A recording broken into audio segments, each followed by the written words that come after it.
In the vast treasure trove of Greek mythology, Hercules stands as a symbol of unmatched strength, relentless courage, and a destiny shaped by both divine blood and tragic suffering. Born of Zeus and a mortal woman, he carried the legacy of the gods, yet also bore the wrath of Hera, queen of Olympus.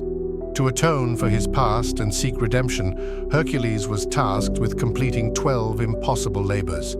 His perilous journey began with a fearsome trial to slay the invincible Nemean lion, a monstrous beast that had terrorized the land with its impenetrable hide and savage power.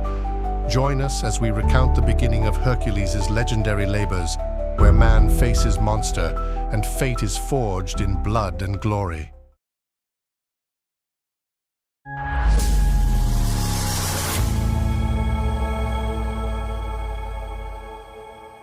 In the realm of gods and mortals, where the mountains pierced the heavens and the rivers whispered secrets from the dawn of time, there lived a man caught between two worlds.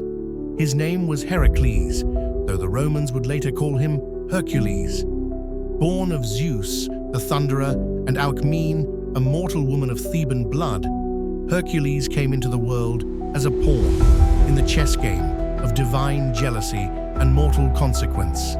Even before his birth, Hera, the queen of Olympus, had cast her baleful eye upon him. For Hercules was the living reminder of Zeus's betrayal, a breathing insult that Hera could not ignore. In her fury, she sought to extinguish the boy, sending serpents to his crib in the dead of night. Yet even then, the infant Hercules had crushed the vipers in his hands, laughing as their bodies twitched in death. That laughter, full of strength and defiance, would echo across all of Greece in the years to come. But the laughter would not last. Years passed, and Hercules grew into a man of immense strength and renown. Trained by the finest minds of Greece, Chiron the centaur, Linus the musician, and Castor the warrior, he embodied excellence in every art. His feats became legend. He fought the Minyans, liberated Thebes, and wed Megara, a princess of proud lineage. Together, they bore children, and for a time, Hercules knew peace. Yet Hera's wrath was patient.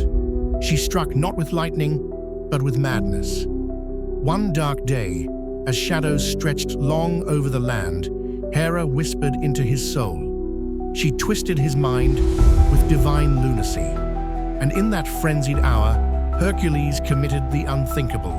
He slew his own wife and children, mistaking them for enemies, monsters conjured from illusion and despair. When the haze lifted, the blood remained. The bodies of those he loved lay broken by his own hand. And so, Hercules stood not as a hero, but as a murderer, drenched in guilt that no sword or storm could wash away. Seeking atonement, he journeyed to the oracle of Delphi.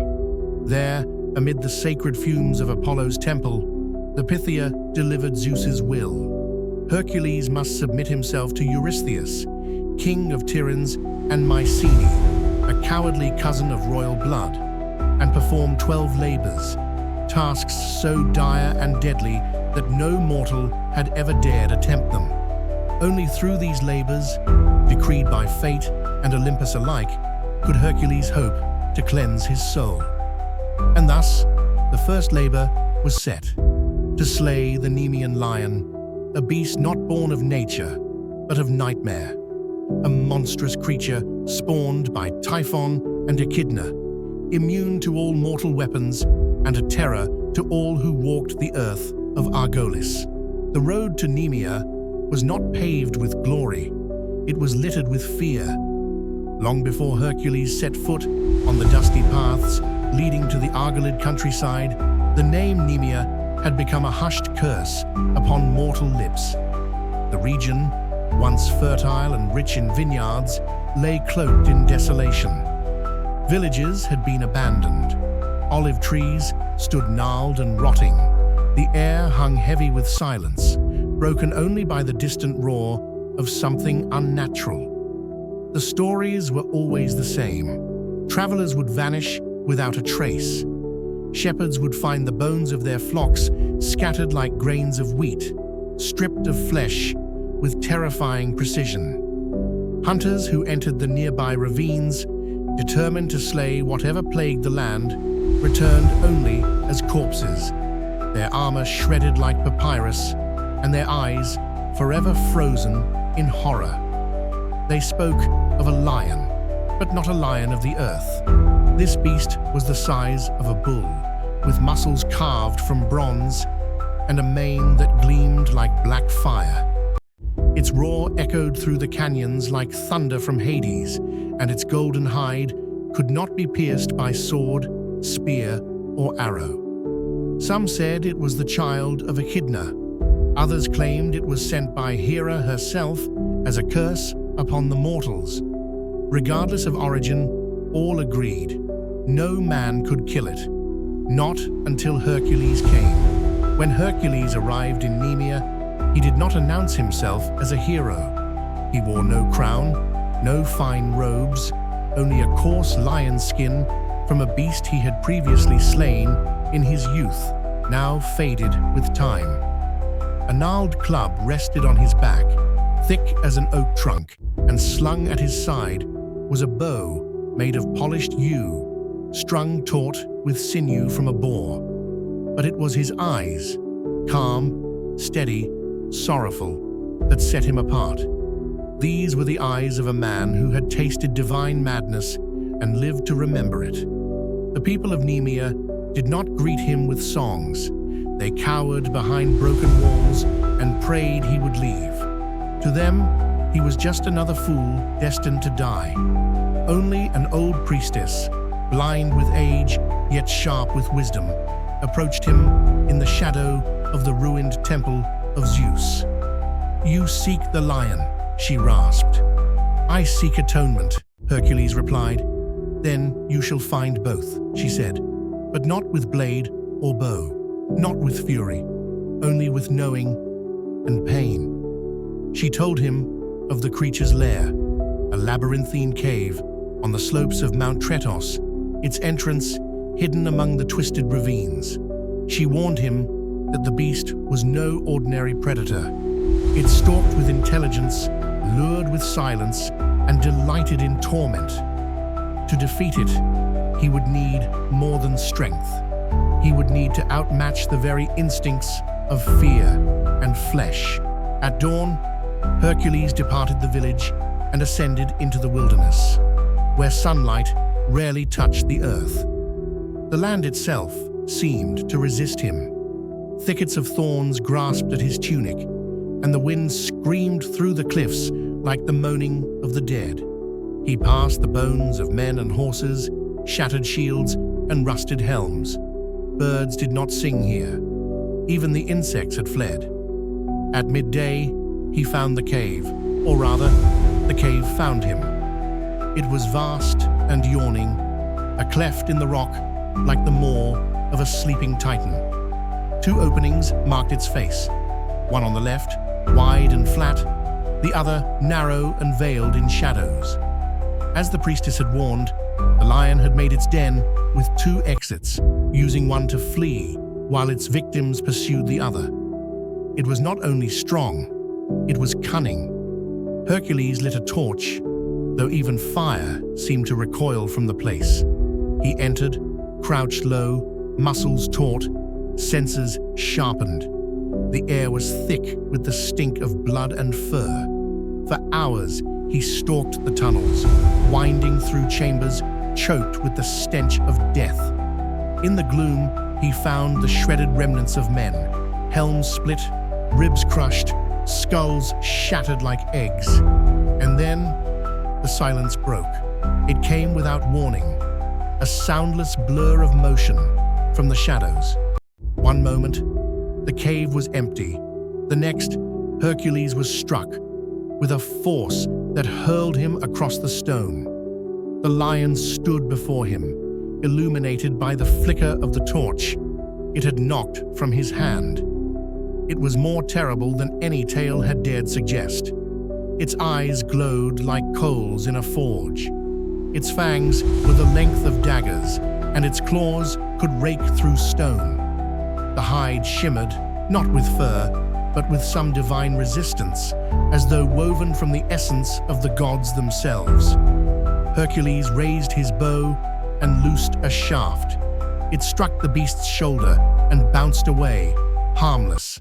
A second arrow, to the throat, also failed. A third, aimed directly at the eye, deflected off the brow. The lion roared, a sound that shook the mountain. It leapt, jaws wide. Hercules dodged barely, feeling the sting of claws along his arm. He swung his club, and it struck the beast squarely, only to splinter on impact as though it had hit the pillar of a temple. Realization dawned. No weapon forged by mortal hands would harm this beast. The cave rang with the echo of splintering wood, and Hercules staggered backward, his arms trembling. The shattered remnants of his club lay at his feet, his most trusted weapon, useless against the lion's divine hide. The creature growled, low and guttural, circling him like a storm about to break. It wasn't afraid. It had killed men before. Hundreds, kings, soldiers, even other hunters stronger than most. Hercules would be no different. But Hercules, unlike the others, didn't run. He discarded his bow, his arrows, and the broken club. Slowly, deliberately, he rolled his shoulders, cracked his knuckles, and raised his bare hands. The lion lunged.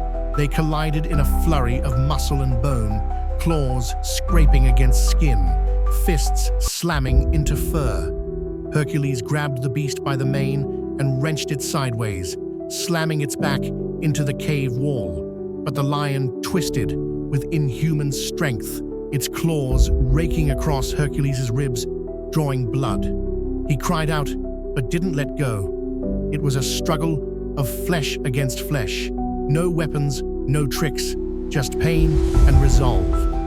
Realizing the fight could not be won in the open, Hercules shifted tactics. As the lion lunged again, he dove to the side, seized a jagged rock, and drove it against the narrow cave wall, forcing a partial collapse of the passage. Then, baiting the lion with his own blood, he lured it into the deeper chamber, where only one exit remained. Now trapped, now alone, now just the two of them, locked in a darkness so thick it felt like the belly of the earth. Hercules tackled the beast once more, wrapping his arms around its neck. The lion thrashed, its claws tearing the stone walls in desperation. Its roars were muffled by the suffocating dark. And Hercules held on. He held with everything he had, with the strength of titans in his limbs, the pain of a father's guilt in his heart, and the silence of all the gods who watched from above. Slowly, breath by breath, the lion weakened. Its limbs slowed, its claws stopped, and then silence. For a long time, Hercules remained still. His arms were locked around the lion's neck, his muscles burning, breath heaving in ragged gasps. Even in death, the beast felt enormous, its weight pressing down like a stone altar. The silence that followed was not peace. It was the echo of violence, of fury spent, of gods watching from above with unreadable eyes. He finally released the beast and stumbled back, falling to his knees. His body ached. Blood trickled down his side, mixing with the dirt. Yet it was not the pain that weighed on him most. It was the stillness, the terrible stillness that came after victory. For Hercules had known many battles. He had heard crowds cheer his name. But this triumph in the bowels of the earth, with no witness but stone and shadow, felt different. Here there was no glory, only necessity. He retrieved the torch, now little more than a dying ember. In its dim light, the lion's body looked like a mound of gold-veined obsidian. Hercules reached out and touched the hide. It was still warm, impenetrable, almost sacred. He tried to cut it. His blade snapped. He tried to slice it with a jagged rock. The stone crumbled. No weapon, it seemed, could part the beast's skin, not even in death. Exhausted and frustrated, Hercules sat beside the lion, staring at it in silence. Hours passed. The torch died. Darkness claimed the cave once more. And in that darkness, a thought came to him, a memory of the old priestess's voice, not with blade or bow, only with knowing. He took the lion's own claws, those divine instruments of death, and slowly, with patient hands, began to carve. And this time, the skin gave way. When dawn broke over the hills of Nemea, it found Hercules still in the cave. Bloodied, bruised, and wrapped in the silence of triumph, he emerged carrying the body of the lion, a creature so massive it took every ounce of his remaining strength to drag it into the light. The people of Nemea, seeing the form of the beast for the first time, gasped in awe and terror. Children hid behind mothers, elders fell to their knees, and warriors who had once mocked the hero bowed their heads. But Hercules did not speak. He did not boast, nor seek applause. In the days that followed, Hercules set to work. Using the lion's own claws and the knowledge he had gained through pain and trial, he slowly skinned the beast, careful not to tear the sacred hide.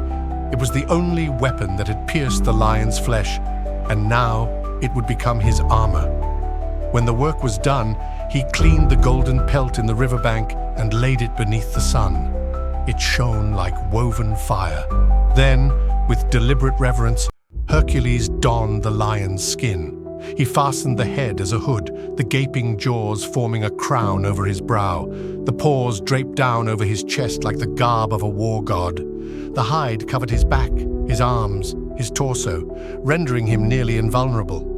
The lion's power now walked with him, not as an enemy, but as a mantle of memory and redemption. He had not only slain a monster, he had absorbed its strength, its mystery, and its symbolism. And thus, the image of Hercules cloaked in the Nemean lion's hide was born, a symbol that would endure for centuries across temples, statues, and scrolls, forever marking him not just as a hero, but as a man who wore his penance with pride. Hercules returned to Tiryns at dusk. He walked alone, with the golden hide of the Nemean lion draped across his shoulders, the beast's head resting like a hood atop his mighty frame. The roads cleared for him without a word. Even the birds fell silent. Word had traveled ahead of him, not just of his victory, but of what he had become. No longer merely a prince or warrior. Hercules was now something more, something other. When he arrived at the palace gates, the guards stepped aside, awestruck and pale. Hercules passed them without acknowledgement, entering the great hall of King Eurystheus. Eurystheus sat on his throne, arms resting on the carved lion motifs that now seemed petty beside the real thing Hercules bore. When his eyes met the hero's, his breath caught. The sight of the pelt, the stillness in Hercules' eyes, the raw power in his stride, all of it struck him with fear he could not mask. He rose, stammering, You slew the lion with your bare hands." Hercules simply nodded. "And the hide, you wear it now?" Hercules said nothing, only stepped forward and dropped the body of the lion onto the marble floor with a deafening thud. The hall trembled. Eurystheus recoiled. From that moment on, Eurystheus refused to see Hercules in person again. He ordered a bronze jar be forged and buried underground, a kind of bunker, from where he would issue future commands through a herald. He feared Hercules not as a servant, but as a force beyond his control. What had begun as a punishment was becoming prophecy.